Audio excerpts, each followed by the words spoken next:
My wife and her sister spoke Spanish at family dinner, laughing. He has no idea I'm pregnant with Carlos's baby. This idiot will raise it as his own. I kept eating. Then I responded in perfect Spanish. This idiot got a vasectomy last year and has the paternity test results. Her fork dropped. Hey viewers, before we move on to the video, please make sure to subscribe to the channel and hit the like button if you want to see more stories like this. Thanks. They say you never truly know someone until you see how they treat you when they think you aren't listening. For me, that silence wasn't empty. It was filled with a language I wasn't supposed to understand. I met Elena 5 years ago. I was the typical stable guy, an engineer with a good portfolio, a paid-off condo, and a 401k that I actually contributed to. Elena was the fire. She was vibrant, passionate, and, frankly, out of my league in the looks department. She was also impulsive and terrible with money. At the time, I thought our differences made us a good team. I was the anchor, she was the sail. But anchors get heavy, and sails just want to catch the next breeze. The dynamic shifted about 2 years into the marriage. It started subtly. I became less of a husband and more of a financier. My opinions on where we should vacation or what house we should buy were met with eye rolls. "You have no taste, Mark," she'd say, laughing it off like it was a cute quirk. "Just pay for it, and I'll make it look good." Then there was Sophia. Sophia is Elena's younger sister, and if Elena was a sail, Sophia was a hurricane. She was perpetually single, perpetually broke, and perpetually on my couch. They shared everything: clothes, secrets, and a language. They were bilingual, raised in a household where Spanish and English flowed interchangeably. I, however, was a corn-fed boy from Ohio who took 2 years of French in high school and remembered none of it. For years, I sat at my own dinner table while they chattered away in rapid-fire Spanish. They'd look at me, giggle, say something that sounded sharp and fast, and then switch back to English with a smile. "What was that?" I'd ask.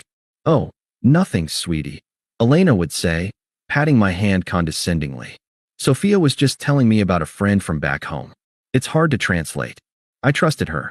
I trusted that even if they were being a little rude by excluding me, they weren't being malicious. I was wrong. The secret project last year, for our 5th anniversary, I decided to do something huge. Elena had always complained that I didn't embrace her culture enough. She wanted to go to Seville, Spain, for a month. I decided I wouldn't just take her there. I would learn the language. I wanted to surprise her. I wanted to walk into a tapas bar in Seville, order for us in flawless Castilian, and see her face light up. I wanted to prove I wasn't just the boring engineer. I downloaded the apps, but I knew that wouldn't be enough. I hired a private tutor. For 8 months, during my hour-long train commute to the city and on my lunch breaks, I studied. I treated it like a second job. I learned grammar, slang, and the specific rhythm of the dialect her family spoke. By month 4, I could understand almost everything. That was when the surprise turned into an investigation. It was a Tuesday night. Sophia was over, drinking my expensive wine. I was in the kitchen cleaning up dinner, because Elena didn't cook, while they sat in the living room. "The ATM is cleaning again," Sophia said in Spanish, loud enough for me to hear. My hand froze on the sponge. "The ATM." Elena laughed. A genuine, cruel laugh. She replied in Spanish, "Let him be. At least he's good for something if he's useless in bed." My stomach dropped. I stood there, staring at the dirty dishes, my heart hammering against my ribs. I wanted to storm in there and scream. I wanted to throw them out. But the engineer in me took over. Rage is messy, data is clean. If they thought I was useless, I needed to know exactly how useless. I needed to know everything. So, I kept my mouth shut. I kept studying. And I started listening. The trap over the next few months, I became a ghost in my own home. I learned that they thought my hobbies were pathetic. I learned that Sophia was encouraging Elena to live a little while she was still young. And I learned about Carlos. Carlos wasn't a physical affair, at least, not at first. He was an old flame from their hometown who had moved to the city to be a fitness influencer and part-time artist. To me, he sounded like an unemployed guy with an Instagram addiction. To Elena, he was pure passion. I heard them comparing us in their language. "Carlos understands my soul," Elena would sigh. "Mark understands spreadsheets," Sophia would reply. I knew the marriage was dead. I was just waiting for the right time to call the coroner.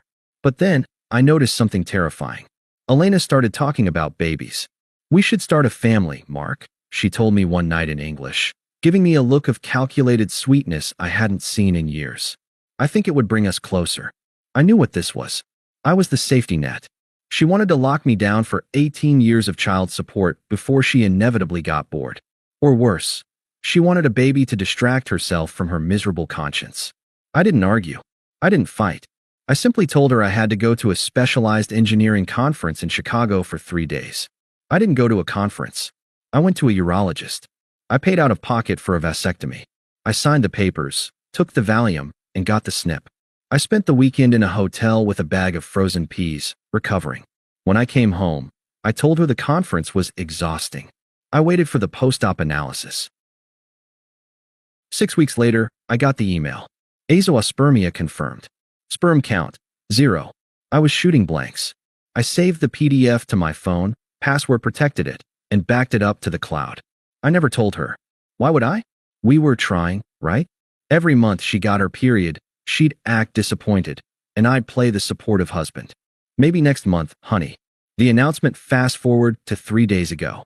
I came home from work to find Elena beaming. She was glowing in a way I hadn't seen since our wedding day. But it wasn't love in her eyes, it was triumph. Mark, she said, holding up a positive pregnancy test. We did it. I'm pregnant. The room seemed to tilt. I looked at the test.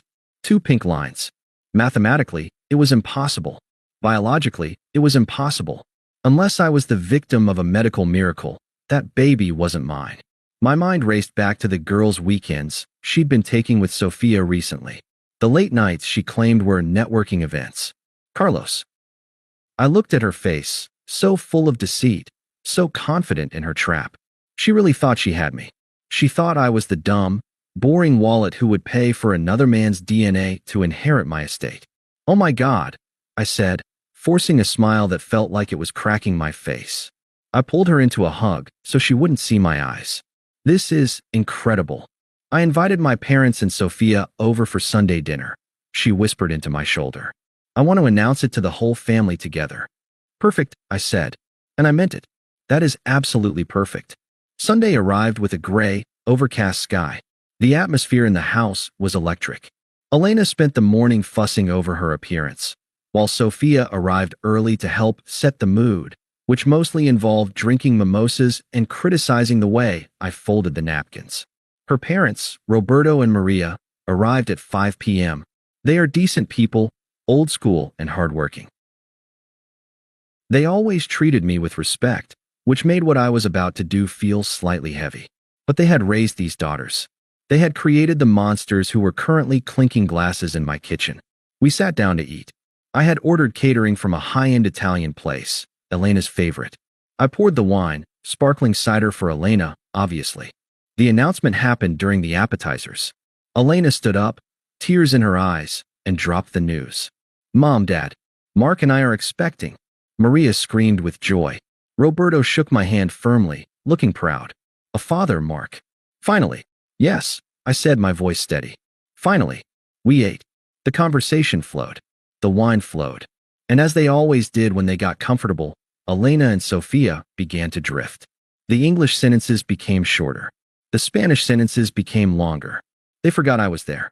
Or rather, they remembered I was there, but they forgot I was a person. To them, I was furniture.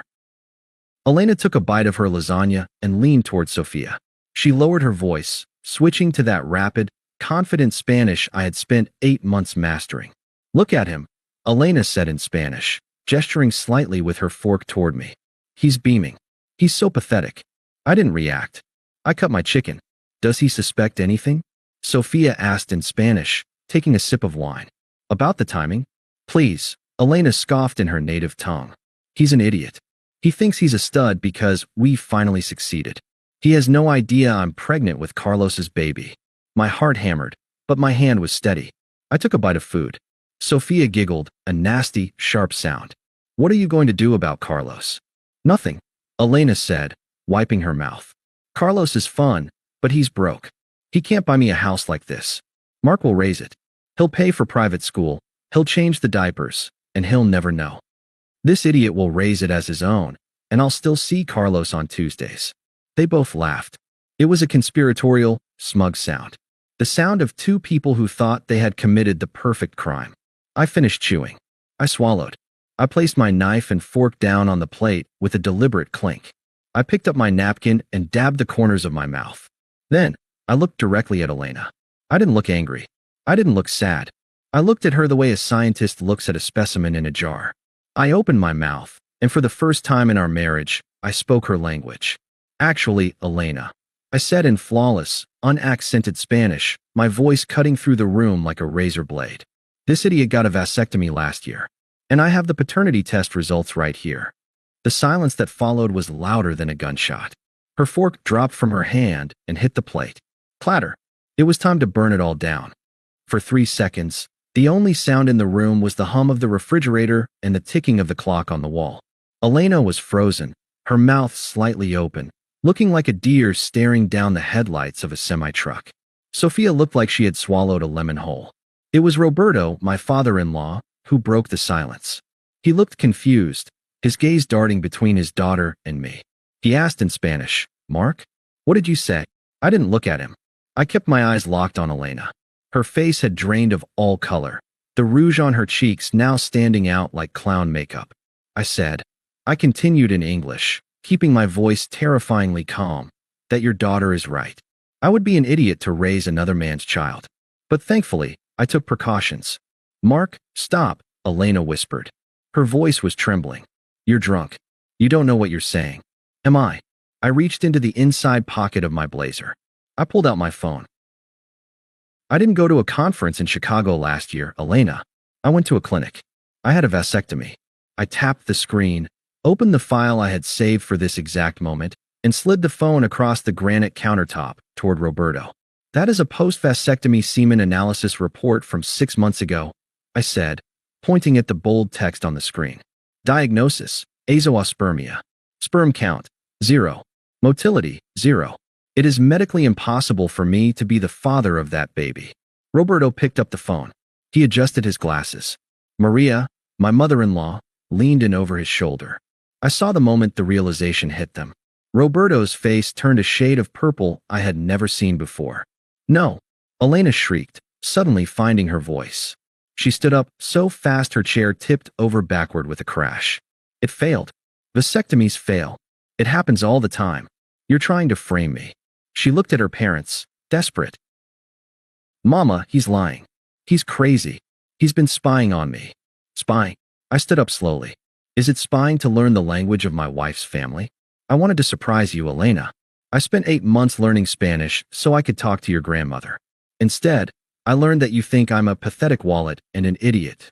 "I never said that," she screamed, tears now streaming down her face. "I was joking. It was just a joke. And Carlos?" I asked. "Was Carlos a joke?" Sophia slammed her hand on the table. "You bastard. You have no proof of anything. You're just jealous because you're boring and she needs someone with fire." "Proof," I repeated. "Right." I picked up my phone from Roberto's shaking hands. "You know, when I heard you two whispering, I hit record on the voice memo app. Just in case my translation wasn't perfect. I wanted to make sure I didn't miss a nuance." I tapped the screen again. The volume was all the way up. Elena's voice filled the kitchen, tinny but unmistakable. "He has no idea I'm pregnant with Carlos's baby. This idiot will raise it as his own, and I'll still see Carlos on Tuesdays." Then Sophia's laugh. That cruel, cackling laugh. I stopped the recording. Maria covered her mouth with her hand, a sob escaping her throat. She looked at her daughter with pure disgust. Roberto looked like he was about to have a heart attack. He slowly stood up, walked over to Elena, and for a second, I thought he was going to hug her. Instead, he looked at her with eyes of ice. He asked her in Spanish, "Who is Carlos?" "Papa, please." Elena sobbed, reaching for him. He stepped back, recoiling from her touch. "You bring shame to this house. You bring shame to your husband. You try to pass a bastard off as family. Get out," I said. The room went quiet again. Elena looked at me, her eyes wide. "What?" "Get out of my house," I said. "You and your sister. Take your parents if they want to go, but you two need to leave. Now. You can't kick me out." Elena screamed. "I'm your wife. I'm pregnant. This is my house too." "Actually," I said, checking my watch, "it's not." I bought this place before we married. Your name isn't on the deed. And considering the infidelity and the paternity fraud you just admitted to on tape, I don't think a judge is going to be very sympathetic to your occupancy rights. I walked over to the hallway table where I had left my briefcase earlier. I pulled out a manila envelope. I had my lawyer draw these up this morning, I said, tossing the packet onto the dinner table right on top of the lasagna. Divorce papers. I've already moved half of our joint savings, my half, into a separate account. I've canceled your credit cards. The authorized user accounts are closed as of 5 p.m. today. Elena stared at the papers. She looked at Sophia, who was now furiously texting someone, probably Carlos. You left me with nothing? Elena whispered. The arrogance was gone. She sounded small. No, Elena, I said, walking to the front door and opening it wide. I left you with exactly what you brought to this relationship. Yourself. And Carlos. I looked at Roberto and Maria. I'm sorry you had to see this. You are welcome to stay and finish the wine, but your daughters need to leave. Roberto nodded at me. A sharp, respectful nod. He grabbed his coat. We are leaving, Mark. We will not stay in a house of lies. He grabbed Elena by the arm, not gently. Let's go, he commanded in Spanish. Elena was crying hysterically now, a messy, ugly sound. As she passed me in the doorway, she stopped. She looked up at me, mascara running down her face, searching for a trace of the man who used to do anything to make her smile. Mark, please, she choked out. The baby, it needs a father. I looked her dead in the eye. Then you better call Carlos. I slammed the door in her face. I locked the deadbolt. I leaned my forehead against the cool wood and took the deepest breath of my life. I was alone, and I had never felt more at peace.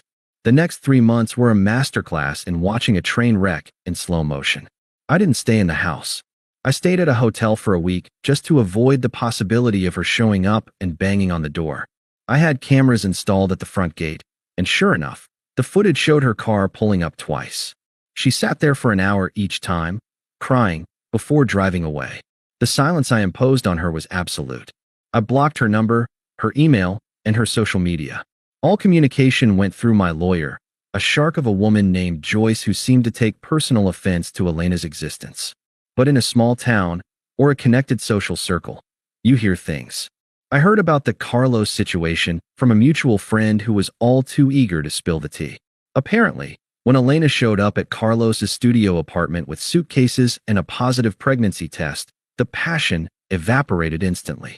Carlos was a 28-year-old failed artist who lived paycheck to paycheck. He liked Elena when she was the rich wife buying him dinners and sneakers. He did not like Elena when she was a broke, weeping pregnant woman looking for a provider. He lasted 2 weeks. The moment he realized the rich husband wasn't going to be funding the baby, he bailed. He literally moved back to his parents' house in another state and blocked her. So there was Elena, pregnant, living on Sophia's couch, which was actually in a tiny apartment with 2 other roommates, and cut off from her parents, who were so humiliated by the scandal they refused to speak to her. Then the messages started getting through the filters. She used burner numbers. First came the rage. You ruined my life. You're a narcissist. You planned this. Then the bargaining. We can go to therapy. I'll sign a post-nup. Just don't leave me alone with this. Then the truth. Carlos is gone. I have no money. I'm scared, Mark. Please. I didn't reply to a single one. I forwarded them all to Joyce to add to the harassment file. The final encounter 6 months after the dinner, we met for the final mediation. It was a requirement before the divorce could be finalized. We met in a sterile conference room in a downtown office building. When she walked in, I almost didn't recognize her. The Elena I knew was meticulous. Perfect hair, designer clothes, manicured nails. The woman who walked in was wearing sweatpants and an oversized hoodie. Her roots were grown out. Her face was puffy, and she looked exhausted. She was visibly pregnant now, her hand resting protectively on her bump. She sat across from me. Sophia wasn't there, apparently. Even the sisterly bond breaks when you're broke and cramping the other's style. Joyce laid out the terms. They were brutal, but fair. The house was sold, market was up, thankfully. I kept my retirement. She got half the savings that were in the joint account before I separated them, which wasn't much, as she had spent most of it. No alimony, due to the documented infidelity and the short duration of the marriage. Elena didn't look at the papers. She just looked at me. Mark, she said softly. I looked up from my laptop. Yes. Do you hate me? No, I said honestly. Hating you would require energy. I don't feel anything for you, Elena. You're just a transaction I need to close. She flinched as if I'd slapped her. Tears welled up in her eyes. I miss you. I miss us. I know I messed up. I messed up so bad. But this baby. She rubbed her belly. It doesn't have a father. Carlos is gone. You always wanted kids. You could be a father to him. He could be yours in every way that matters. It was the Hail Mary play. She was banking on my nice guy syndrome. She thought the old Mark, the one who learned a language just to make her smile, was still in there, desperate to be needed. She was wrong. That Mark died the night he heard them laughing in the kitchen. I took off my glasses and cleaned them slowly. Elena, let's be clear about something. You didn't want me to be a father. You wanted a sponsor. You laughed about it. You called me an idiot for being willing to raise another man's child. I was stupid, she cried. I was just talking trash with Sophia. I didn't mean it. You meant it, I said, my voice dropping an octave. You meant it because you don't respect me. And you know what? That's fine. But I respect myself too much to be your plan B just because plan A turned out to be a deadbeat. I stood up and buttoned my jacket. I am not this child's father. I am not your husband. I am a stranger who used to pay your bills. That contract has expired. I looked at Joyce. I'm done here. If she signs, let me know. If she doesn't, we go to trial, and I play the recording for the judge. Her choice. I walked to the door. Mark, she wailed, a desperate, broken sound. What am I supposed to do? I paused with my hand on the handle. I looked back at her one last time. I suggest you learn a trade, I said, and maybe teach the kids Spanish. It might come in handy. 2 weeks before my flight to Spain, I received a phone call. It wasn't Elena. Her number was still blocked, and she knew better than to violate the harassment order again. It was Roberto, my former father-in-law. I hesitated. I had no legal obligation to answer. The divorce was finalized, the assets were split, and the house was sold to a nice young couple who had no idea about the toxicity that had once permeated those walls. But Roberto was a good man who had been dragged into his daughter's mess. I answered. Hello, Roberto. Mark, he said. His voice sounded heavy, aged by 10 years. I know I shouldn't call. I wanted you to know. Elena gave birth yesterday. A boy. I stood in my new, quiet apartment, looking out at the city skyline. I waited for a pang of regret, sadness, or maybe even curiosity. I felt nothing. It was like hearing the weather report for a city I didn't live in anymore. I hope they are healthy, I said politely. They are, Roberto sighed. She named him Mateo? She didn't give him a last name on the certificate yet. I think she is still hoping Carlos will come back. He won't, I stated. It wasn't a guess, it was a fact.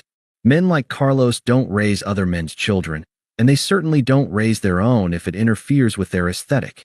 I know, Roberto said. Then, a pause. Maria and we are helping her with diapers and food. But we told her she cannot move back in. Sophia is back in our basement because she was evicted, and that is enough punishment for one lifetime. I almost laughed. Sophia, the high-flying critic who mocked my ambition, living in her parents' basement at 32. Why are you telling me this, Roberto? I asked gently. Because I wanted to apologize, he said, his voice cracking. I raised them to be better. I failed, and I wanted to tell you. You were the best son I could have asked for. I am sorry they broke you. They didn't break me, Roberto, I said, feeling a surge of genuine strength. They just woke me up. We said our goodbyes. He sounded like a man defeated by his own legacy. I hung up and realized that was the final thread. Elena was now a single mother with no career, no husband, and a sister who was a financial anchor. They were trapped in a prison of their own making. I poured myself a glass of wine. Rioja. I looked at the email notification on my phone. Flight confirmed. JFK to Seville. I had learned the language for her, but I was going to keep it for myself. Cheers, I whispered to the empty room. Thanks for watching. Make sure to subscribe to the channel and hit the like button. What do you think about this story? Share it in the comments.